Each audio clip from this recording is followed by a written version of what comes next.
Les légendes aiment les marins, et tous les ports du monde ne sont pas avares de ces belles histoires qui font rêver. Personne ne connaît les origines de ces légendes. Elles se transmettent de loin en loin. Un point, c'est tout.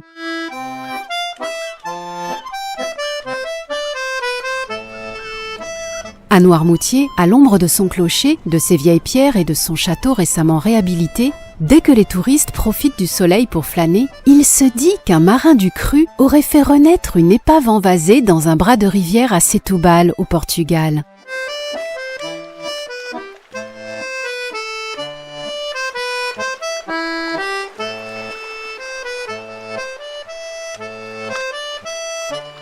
Cette fois, il ne s'agit pas d'une légende, et si l'histoire de cette renaissance est aussi incroyable que réelle, il faut traverser les marais salants, pousser jusqu'au bout de l'île, sur le port de l'Herbaudière, pour le constater.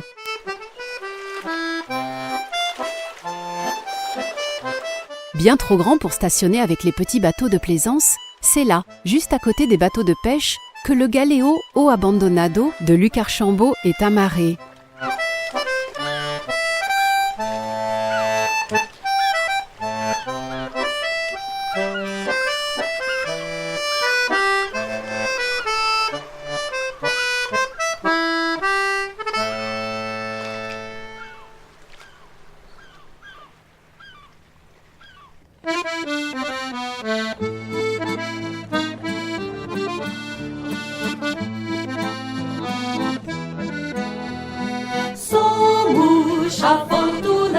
Le destin de ce fier voilier est intimement lié à l'histoire de l'homme, son patron, qui après l'avoir découvert à l'état d'épave, lui a redonné vie à force de volonté et de sueur. C'est Luc Archambault qui nous raconte cette aventure hors du commun.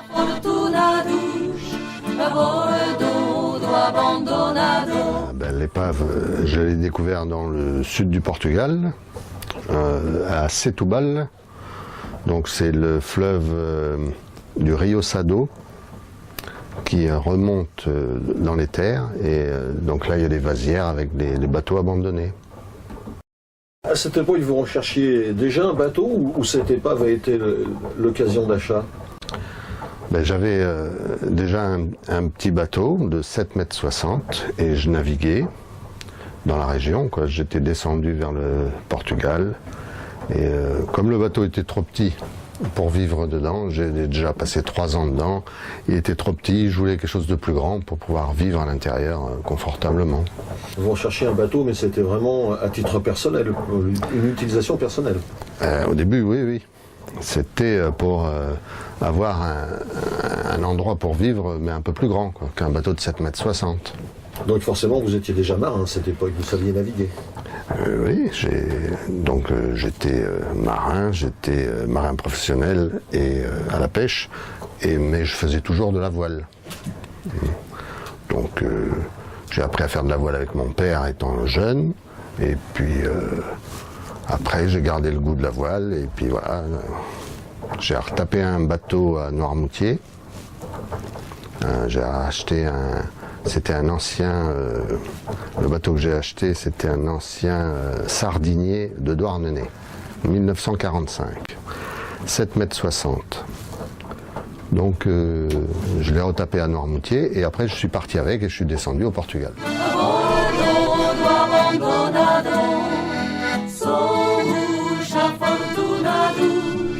Toujours été attiré par la mer? Oui. Toujours, oui. Une passion de jeunesse, comment c'est venu? Je ne sais pas comment c'est venu, mais depuis tout petit, j'étais sur l'eau, de toute façon. Alors, je suis resté sur l'eau, et puis, j'ai travaillé à terre aussi, hein, mais quand je travaillais à terre, sitôt que j'avais des congés, hop, je montais sur un bateau et j'allais me balader sur l'eau. Donc la passion de l'eau, on peut le dire. Voilà. Dès le début, quand vous avez vu cette épave, vous avez envisagé l'utilisation future de ce possible bateau à l'époque? Ah ben oui, quand on a découvert l'épave, donc on a sondé dans la vase le bois, on s'est aperçu qu'il était en bon état, donc après j'ai cherché le propriétaire, et une fois que j'ai trouvé le propriétaire, il a fallu qu'on se mette d'accord sur le prix, et j'ai acheté l'épave.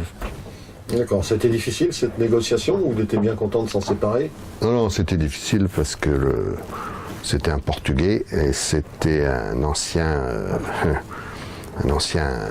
patron qui avait beaucoup de bateaux de transport. Et donc il en avait au moins une vingtaine, ce gars-là. Et donc quand il les a coulés, parce qu'il les coulait volontairement pour plus payer de taxes, donc quand après il voyait les étrangers qui arrivaient et qui voulaient acheter les bateaux, il dit ah ben ceux-là tiens je vais leur faire payer le maximum.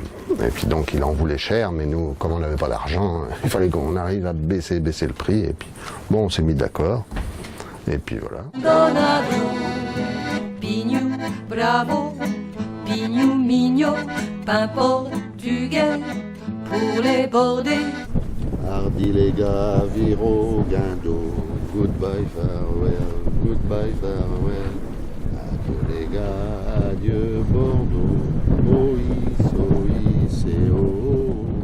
Galéo Doussal, c'est un bateau de transport. C'est-à-dire qu'au début, il a fait la pêche pendant une quinzaine d'années, mais après sa vocation, c'était le transport de fret, de sable, du liège, du bois et surtout du sel. Ce qui veut dire qu'à l'intérieur, il n'est pas aménagé tel qu'il l'est maintenant. C'est-à-dire que maintenant, là où on est, c'était la cale, c'était vide, et il remplissait et il mettait du sel en vrac dedans. Va commencer pour vous une grande aventure, une aventure de 4 années.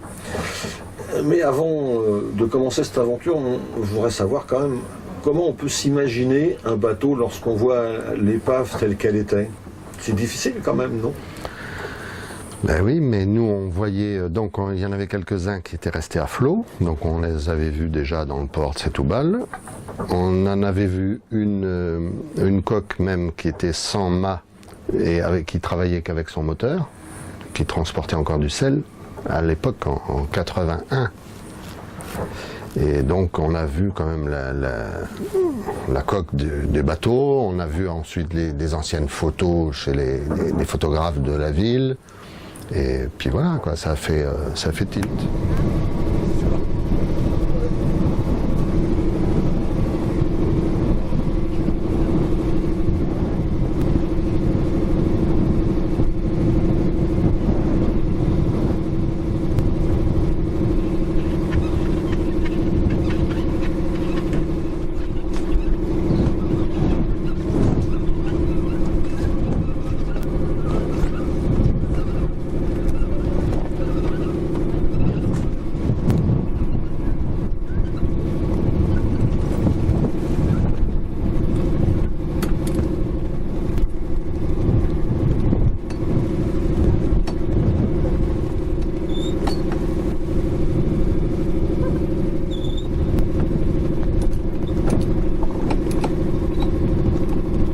Pensez-vous de ce propriétaire de bateau qui coule ses bateaux pour cesser de payer les taxes? C'est pas un peu énorme?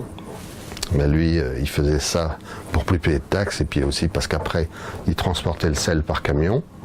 Donc, il investissait dans les camions.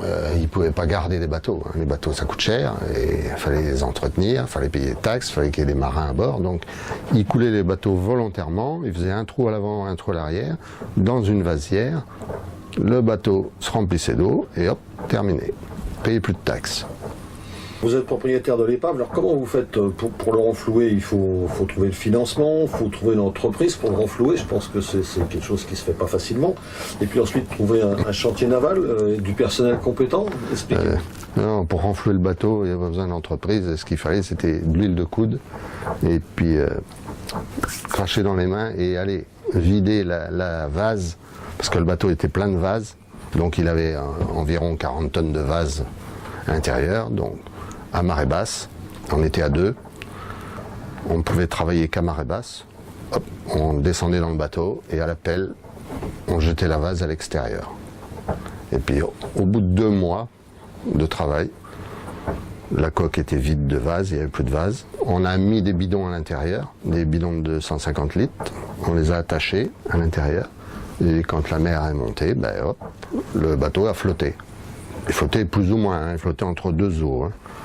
Mais bon, avec un motopompe après sur le pont, pour enlever l'eau, au fur et à mesure, et hop, Après, on a remorqué le bateau avec un autre bateau, avec un bateau de pêche. On a remorqué le bateau sur un chantier et on l'a monté tout de suite au sec. Donc là, c'était le renflouement. Enfin, vous l'avez fait à combien de personnes Le renflouement, 2, moi et un copain.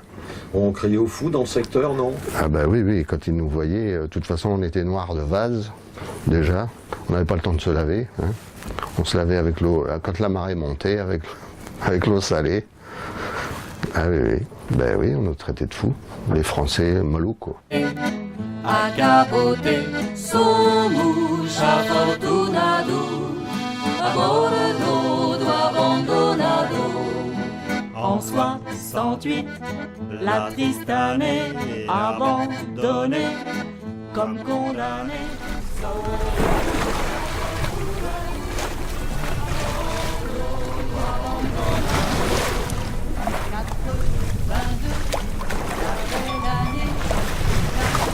Ben, déjà, il faut être passionné par les bateaux. Et puis après, quand tu vois les photos, la gueule du bateau sous voile, tu te dis, bon, ben oui, ça peut être quelque chose de bien, quoi, une fois fini. Mais bon, après, il faut avoir des notions de charpente, quand même. Et puis, il faut avoir envie, hein, parce qu'après, c'est tous les jours. Ça n'a pas arrêté pendant 2 ans et demi, 3 ans, ça n'a pas arrêté tous les jours. Hein. Uniquement pour reconstruire le bateau, on ne parle même pas encore de l'aménagement. Ah non, on parle que de la charpente. Et quand j'ai mis le bateau à l'eau, les cabines n'étaient pas faites, les roufs n'étaient pas faits, les pavois n'étaient pas faits. Il y avait juste la coque, le pont. Et après, j'ai passé 1 an sur l'eau à finir toutes les superstructures, les roufs, les pavois, et après mettre les voiles et puis commencer à tirer des bords. La femme du vent somos afortunados, a bordo do abandonado. Somos afortunados, a bordo do abandonado. Vous avez eu des mauvaises surprises par rapport à ce que vous aviez pensé pour cette reconstruction? Des mauvaises surprises qui évidemment auraient augmenté le coût financier? Ben, on avait, on se disait, ben oui, on pensait qu'il y avait moins de bois abîmé, quoi.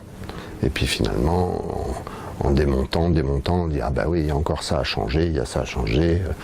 Il y a quand même 42 têtes de membrure de chaque bord.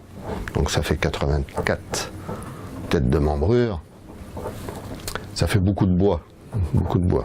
Mais bon, on avait une bonne solution, c'est qu'on allait directement en forêt, couper les arbres pour payer moins cher. On achetait les arbres sur pied. Et comme ça nous coûtait moins cher, quoi. En plus de marin, on allait dire de plaisance au début, vous êtes devenu charpentier de marine, et puis vous êtes repassé bûcheron entre-temps? Ben, bûcheron, j'ai toujours été, moi. Mon père m'emmenait dans les bois pour couper du bois. Je commençais à être bûcheron, mais aussi à la main, hein. Il n'y avait pas de tronçonneuse. Et on peut utiliser du bois tout frais comme ça pour faire un bateau? Ah ben, le bois, non, on le coupait et après on le faisait sécher. Bon, on le coupait, ça dépendait pour quelle utilisation on allait faire, mais bon, pour les grosses pièces, il n'y avait pas de problème, mais pour les planches et tout ça, on coupait le bois, on le faisait tremper dans l'eau de mer, et après on l'utilisait. Somos afortunados, a bordo do abandonado. Pinho bravo, pinho. J'ai démarré le bateau seul avec un copain. Hein, on était à 2 à travailler dessus. Et puis, 1 jour par semaine, j'avais 2 charpentiers qui venaient m'aider. C'est-à-dire que, de toute façon, il y a des pièces qui étaient très lourdes que je ne pouvais pas mettre en place tout seul. Donc, je travaillais toute la semaine tout seul, ou avec le copain. Et le samedi, 2 charpentiers. Et on mettait beaucoup de bois en place. Et comme ça avançait bien. Alors, n'avez-vous pas connu des périodes de découragement, mais je veux dire, à quel point des envies de tout laisser tomber de temps en temps? Ben, non, parce qu'au début, on était bien motivés. Après, quand vous avez toutes les têtes de membrure qui sont en place, les traves, tout ça, c'était en place, ça prend forme et tout, vous ne pouvez pas abandonner, c'est pas possible. Parce que vous avez déjà trop d'investissement, vous êtes trop. Quand vous avez déjà 1 an de boulot Et tout le bois qui est en place, bon, ben après, allez, il faut continuer, il faut y aller, il faut taper dedans. Bon, des fois, il y a des coups de blues et tout, mais ça, c'est normal. Et Donc, c'est déjà votre bateau, à ce moment-là. ah ben oui. Non mais, dans le cœur, je veux dire, au-delà de la propre propriété. Ben oui, oui, on s'y accroche, bien sûr. Quelles ont été les réactions de votre entourage sur l'initiative de l'achat, de votre épouse, vos amis? Ils vous ont soutenu? Ah ben, oui, on avait même écrit au Chasse-Marée. Parce que, faut pas oublier, c'est qu'on était dans le sud du Portugal. Hein. Donc, on était deux Français, là, un peu isolés. Et on a écrit au Chasse-Marée à Douarnenez pour qu'il nous fasse un petit article. Et puis on a dit, voilà, on est deux marins dans le sud du Portugal, on a besoin d'aide et tout. Et, allez, on réclamait quoi, de l'aide. Et puis comme ça, ben, de temps en temps, on avait de la visite, des gens qui venaient nous voir, puis nous donnaient un coup de main. Et il y en a un d'ailleurs qui est Eric, qui avait lu cet article, qui est descendu là-bas, qui nous a aidés. Il est resté, ça lui a plu, et il est redescendu après au Portugal et il a fait construire un bateau. Pendant ces 4 années d'efforts, vous avez appris, ou au moins touché à combien de métiers différents pour la construction de ce bateau? Oh ben là, le bois, c'est surtout le bois, et puis la ferraille aussi. Hein. Il fallait travailler aussi la ferraille, beaucoup de tirants, beaucoup de filetage. La soudure, ça m'a jamais plu, j'ai jamais voulu m'occuper de la soudure, mais on a fait beaucoup de travail en filetage, et avec les tirants, avec la ferraille. Boulonnerie, beaucoup de boulonnerie, mais c'est de la grosse boulonnerie, avec de la tige de 22. Le bateau est baptisé Lo Abandonado. Que signifie ce nom? L'abandonner. C'était sa destinée. C'est en portugais? Portugais, oui. L'abandonner. Mais ça, c'est le nom que vous l'avez donné, c'est pas son nom initial. C'est son nom d'origine. D'origine. C'est son nom d'origine, c'était sa destinée. Et j'ai les papiers d'origine. Et c'est son nom. C'est une sacrée coïncidence quand même. Bah ouais, comme ça, c'est le destin. C'est le destin de la vie. Alors c'est vrai qu'on débaptise jamais un bateau. Ben non, la preuve, je n'ai pas débaptisé. Somos afortunados, abandonado. Mais du Gallio, le vrai trésor, c'est Isabelle, la femme du grand saut. Comme je cherchais un pavillon pour le bateau, parce que je ne pouvais pas le garder portugais, donc on est descendu, on m'avait dit, oh tu vas à Gibraltar, tu vas voir, tu vas trouver un pavillon là-bas. Donc on est parti de Setúbal et on est descendu à Gibraltar.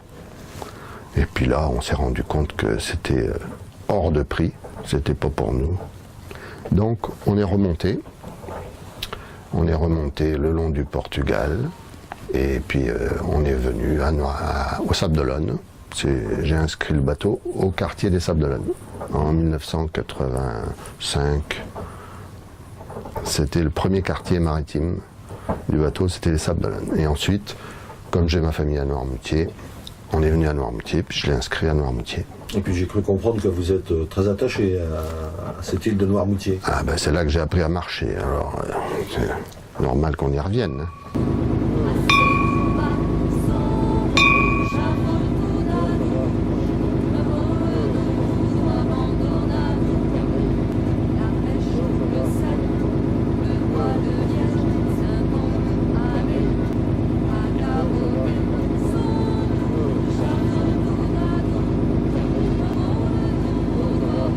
Après toutes ces années d'efforts et quelques semaines de navigation, Lo Abandonado est désormais sur le territoire maritime français.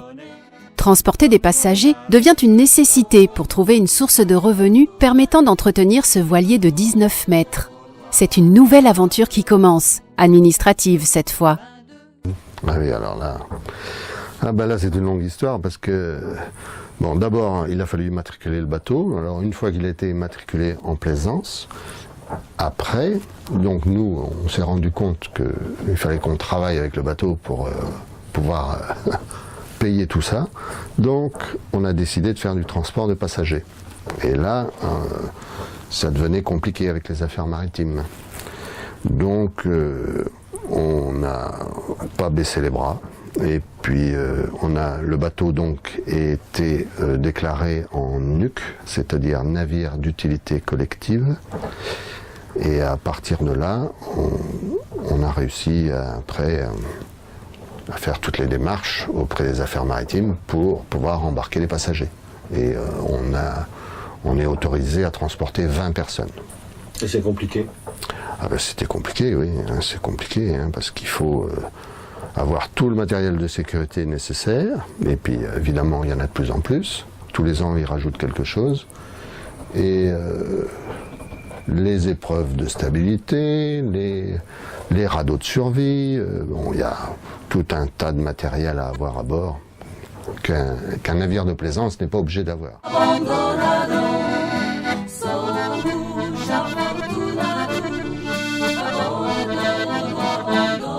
Au départ, oui, ils étaient plus de 45 bateaux construits comme ça, mais maintenant il en reste à Setoubal, la mairie est propriétaire d'un, et ensuite il doit y avoir 3 bateaux à Setoubal, identiques.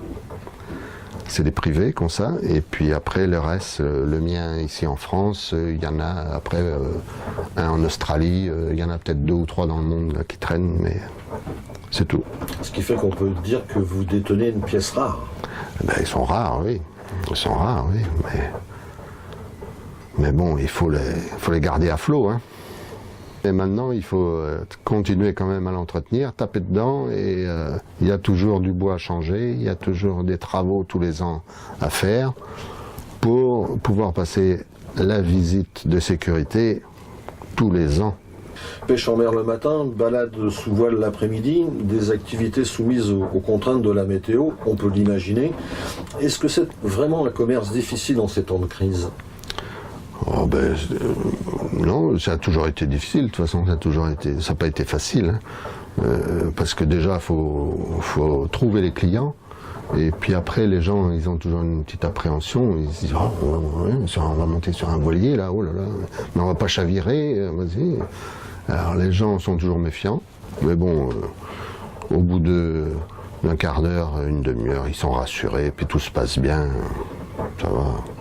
Et puis vous avez une bonne réputation quand même. Bah maintenant, je sais pas, réputation oui, ça doit aller. Mais bon, ça fait une 23e saison à Noirmoutier. Donc il y a de quoi rassurer. Donc normalement, bon, faut qu'on en fasse encore au moins une dizaine. De quoi êtes-vous le plus fier? De votre bateau, que vos passagers apprécient, on l'a dit, ou du travail que vous avez accompli? Non, moi je suis content de bateau comme il est, et puis j'essaye de le garder en super état, et pour qu'il fasse encore beaucoup d'années, quoi. Mais moi, je fais encore quelques années, puis il faut que je trouve un jeune qui reprenne le flambeau, hein. Et vous n'êtes pas fier du travail que vous avez accompli en reconstruisant complètement ce bateau? Si, je suis fier, bon. Et si c'était à refaire? C'était à refaire. Ben, je sais pas si je referais, oui, je referais certainement. Hein. Mais bon, maintenant avec l'âge, hein, pas à mon âge maintenant. Mais si c'était à refaire, oui, oui, bien sûr, je referais. Hein. Je taperais dedans. Hein.